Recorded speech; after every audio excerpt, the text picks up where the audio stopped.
আমাদের বাড়িতে কোনো সবজি থাকুক আর না থাকুক শিম আমরা প্রতি বছরে লাগাই, কারণ শিম আমাদের বাড়ির প্রত্যেকে অনেক বেশি পছন্দ করে। তো hello everyone, this is SK mission, welcome back to my new blog. আমাদের ছাদের উপরে দেখো কি পরিমাণ সিম হয়েছে। এইগুলো যদিও আমরা বীজ খাওয়ার জন্য রেখে দিছিলাম, আজকে বাড়িতে সিম রান্না করা হবে, এই জন্য ছাদের পরে চলে আসছি সিম তোলার জন্য।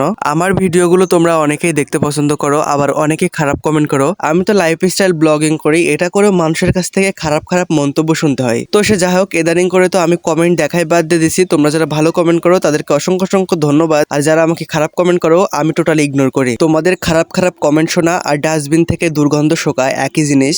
এখন আমি সবকিছু জেনে বুঝে তোমাদের ওই ফালতু কথা গায়ে লাগাতে যাব না, তাহলে ইনফেকশন হয়ে যেতে পারে। সব থেকে বড় কথা, আমি শান্তিপ্রিয় মানুষ, শান্তিতে থাকতে বেশি পছন্দ করি। মানুষের পায়ে পা লাগিয়ে ঝগড়া করার ইচ্ছা আমার নাই। ছাদের উপর থেকে সিম তোলা আমার শেষ হয়ে গেছে, তো আমি এখন চলে যাব আমাদের গোয়াল ঘরের ওখানে অনেকগুলো সিম রয়েছে, ওখান থেকে যে এখন সিম গুলো তুলবো। প্রতি বছর আমাদের বাড়িতে মোটামুটি বেশ ভালোই সিম হয়। বিশ্বাস করো, আমরা 1 কেজি কখনো সিম বিক্রি করি না, প্রতিবেশীদেরকে এমনিতেই দেওয়া হয়। তাছাড়া অনেকগুলো সিম আমরা আবার শুকায় রাখি, কারণ ওই সিমের বীজ দিয়ে আমরা ডাল রান্না করে খাই।